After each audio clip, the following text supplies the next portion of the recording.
I once was standing in the kitchen of my home having a conversation with my brother when we both clearly heard my voice coming from the living room saying, "Hey babe," as I would normally do to address my husband, who I have since divorced.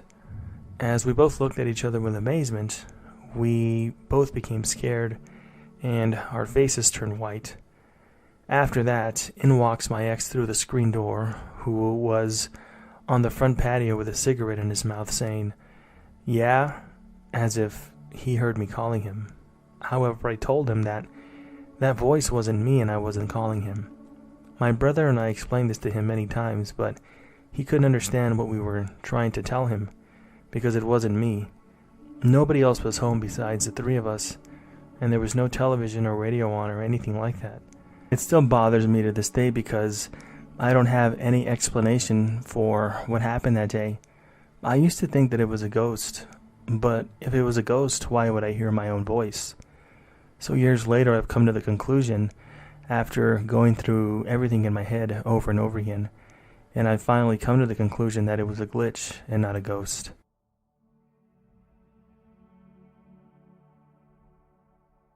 My wife and I'd like to mention that we're both women, seem to have had a simultaneous glitch a couple of years ago at a hotel in Canada. It's not the most significant or interesting glitch, but we've never experienced such a thing before or since. We were spending the night at a random hotel in Toronto on an overnight layover before flying to Mexico the next day. We are not from Canada, and I've never ever been to Toronto before. My wife had, but as a teenager, and only on a brief trip. We walked into the lobby to check in, and there was a small line of people waiting at the desk. We got in line behind a middle-aged couple who looked maybe like they were there for some kind of a wedding or a party. They immediately turned around and smiled at us as if we were old friends. "Hey," the wife said, "so are you girls heading back to Winnipeg in the morning?" My wife and I faltered for a moment. She was obviously talking to us and not anybody else, but we had no idea why. We had never met this couple before, let alone engaged in any kind of conversation with them, and we had just gotten to the hotel. Plus, neither of us had ever been to Winnipeg. No, I replied uncomfortably. The woman looked confused and just said, "Oh." She was called up by one of the attendants, and we got the other. So there was no way to talk to this person any further. My wife and I just kind of looked at each other and laughed about how strange it all was. We got our room keys and went over to the elevator. It was a large chain hotel, and our room was on one of the higher up floors. The elevator stopped before our floor, and when the door slid open, there was about 4 to 5 guys in their late 30s, maybe early 40s, and they saw us and acted pleasantly surprised to see us. They all acted like, "Hey, what's up?" And they were very super cheery about everything, as if they had not expected to run into us, but they knew us. My wife and I just figured they were having some fun, but then they started talking to us as if they knew us too. "We're having a party in Dan's room," one of the guys said. Again, my wife and I were unsure if they were speaking to us, but there was nobody else in the elevator that they would be talking to. "Oh, okay," we said kind of meekly. "Are you girls heading up to bed?" My wife and I gave each other the side eye. Yep, we replied. "Yeah, I'm pretty tired too. It's been a long day." The door slid open at what I'm guessing was Dan's floor. "We'll be down here in Dan's room if you want to change your minds," they said. The guy got off the elevator, and when the doors closed, my wife and I started to crack up. What the hell was going on? Why did all these people seem to think that they knew us? We made it to our room and got ready for bed. It was chilly, so I slept in my socks, which I almost never do. I fell asleep right away, and I slept like a rock, as we had already had a long first day of our travel to make it to Toronto. When we woke up the next morning, I got out of bed, and immediately I noticed another weird thing. I was still wearing my socks, but they weren't the socks that I had worn to bed the night before. In fact, they weren't even my socks at all. I immediately grossed out, but my wife and I had a good laugh about it.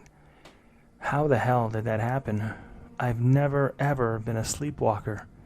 It's so weird. Since we had a flight to catch, we grabbed our stuff and made our way down the lobby to check out. It was busy and there was another line at the desk. We stood behind this woman who had 2 suitcases. She was standing with her body half turned towards us, so she saw us coming. She looked up from her phone when we got in line, and then went back to minding her own business as we did. Then, after a minute, she looked back up at us. Did Bob go to get the car or something? What in the world? Again? We had never laid eyes on this woman before this moment. We had no idea who she was, and certainly no clue about Bob. I have no idea, I said finally. Like the others, she seemed confused by my confusion. It's been a couple of years since this incident at the hotel, but my wife and I still laugh about it from time to time. These people seem to be sure that they knew us, but it's impossible. Our theory is that they must have been at an event at the hotel with guests who looked like us but weren't us. But what are the odds of that happening? And that still wouldn't explain what happened to my socks. I posted recently in response to Glitching Silverware Guy's post, and something similar happened to me again, so I know this is going to be a top-level post. I'll give you a little bit of background. I've had 2 identical plates for literally a decade.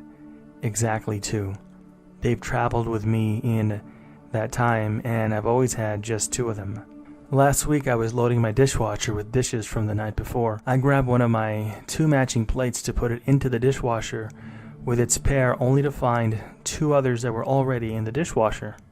Today I went to unload my dishwasher and I pulled a glass bowl that I had already washed, only to discover there was a matching second one there as well that I don't remember putting into the dishwasher. So now I not only have 3 plates, I have 2 glass bowls. I laughed really, really hard. My dishwasher is spawning duplicate dishes and bowls, and I don't know how it's happening.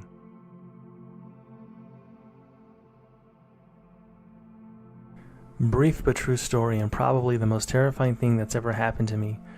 When I was about 25, I was in my grandparents' basement with all my cousins watching an NBA playoff game. We were talking about the game and sitting on the couch. Suddenly, I couldn't move. I couldn't breathe. I couldn't even talk. I felt like time stood still. 3 of my cousins said something, one after the other. Then I could breathe again, and the exact same conversation repeated itself in a loop between the 3 of them, exactly as it had the first time. After that happened, I screamed and I ran upstairs, and everybody thought that I was a nut. Nobody believes me to this day, and people just ridicule me because of what I went through, but after finding this forum, I think I know what it was.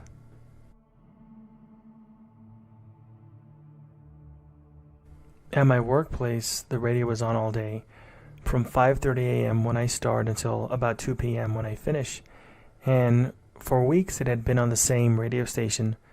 Today, though, we changed to a completely different station I'd never heard of, and I knew almost every song that was going to play next. In the short gap between songs, or whilst the presenter talked, I'd think of another song in my head, and then I would sing it. And then that song would play on the radio.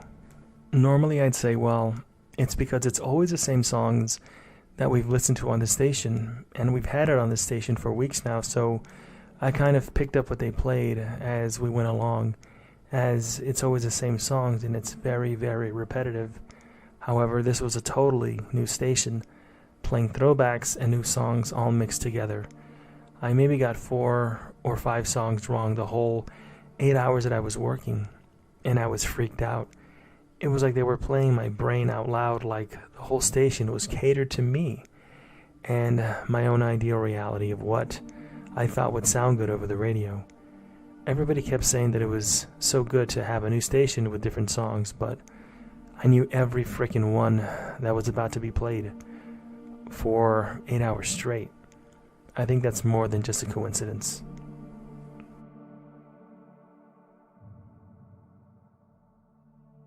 I'm from Italy and I've already contributed 2 posts since strange things often happen to me, but this happened yesterday to my sister, and she is still freaked out by it. Due to the lockdown, she's been working at home, and every midday she goes to our parents to take the family dog out for a walk. So yesterday she went to take Jazz, that was the name of the dog, out for a walk, and there was no Jazz. Our dog was nowhere to be found. Our dad was grocery shopping and our mom was in the kitchen preparing something. When my sister asked my mom if Jazz was with our father, our mom told my sister, or asked her, "Who was Jazz?" Long story short, after a back and forth between my mom and sister, apparently according to my mom, or at least what she told my sister that day, apparently after the death of our first dog, we never got another one. Thinking of a strange prank, which is not typical of our parents, they are not pranksters and they're in their 80s. She searched the house and she couldn't find any suggestion or anything relating to the presence of any kind of a dog. There was no dog food, there was no dog bed, there were no dog toys, which our dog had plenty of, and they were all over the house, but my sister couldn't find any of this. Then our dad came home and there was still no dog. When my sister interrogated him, he started to think that she was the one who was playing a joke on him.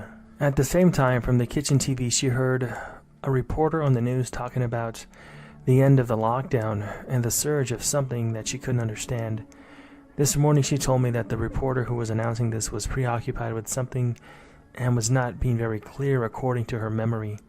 She was so agitated that she wanted to warn me, but she said she could not remember all the details very well and didn't really understand too much about what she did remember about that news reporter's report or newscast on the situation that we're all in. After that, she returned home because she was a bit freaked out and did not want our parents to see her while she was freaked out. And she also tried to call me because she's a bit indifferent about these weird kinds of situations and scenarios. However, she knows that I'm a believer in the paranormal and the strange, and she wanted me to join her to try to understand what was happening and ask for my opinion. And then, according to her, she said that I was nowhere to be found. My cell phone was inactive and she couldn't reach me at the shop where I work at, which is really strange because they simply didn't answer the phone according to my sister, which is quite improbable from my perspective. That is because where I work, we're all expected to answer the phone. It's mandatory because customers might call, and usually do, about different things pertaining to their order, and we have to handle that. She tried with some of my friends too, with no success. After that, she went to bed and cried until she fell asleep. The next morning I found 16 calls from her with today's date. I called her back worried that something had happened, and she was still crying. She was still very agitated. She wanted to take Jazz home with her, but she couldn't find him. She also confessed to me that yesterday she couldn't muster the courage to call my parents back or relatives and ask them about me because she was too scared that she would be told that she was the only child. As she woke up in some kind of a reality where Jazz didn't exist, she figured maybe I didn't exist either. She claimed that she couldn't find me anywhere, and people acted as if I wasn't a real person or I never existed at all. The strange thing is that I don't remember where I was myself that day. It's like a complete blur to me, and I don't remember anything. At the moment, she doesn't want to talk about this anymore, and obviously I keep asking myself what happened that day and why everything is so cloudy for me. It almost seems as if she walked into some kind of a other reality or some kind of a different dimension where things were off. It was similar to our world, but things were very off for her, and it might have been a place where not only my dog, but I never existed. My parents told me that yesterday they did not receive any kind of contact from her. She didn't call them or she didn't go over. And they said they tried to call her midday around the time she usually came over, but that her phone was on mute, and they concluded that maybe she was busy doing something else. However, as I just mentioned earlier, She claims, according to her story, that she did go over, but the dog didn't exist, and she was too scared to ask for me. They thought that it was strange that she didn't come over, but they didn't investigate any further. My sister made a doctor's appointment for next week because she talked about nightmares and vivid dreams, and she had those, but nothing like what happened to her the other day. It was completely different what happened to her that day where she experienced her glitch. She thinks that it's just stress-related, and she may have had a mental breakdown. However, me being a believer in these kinds of things, I think otherwise.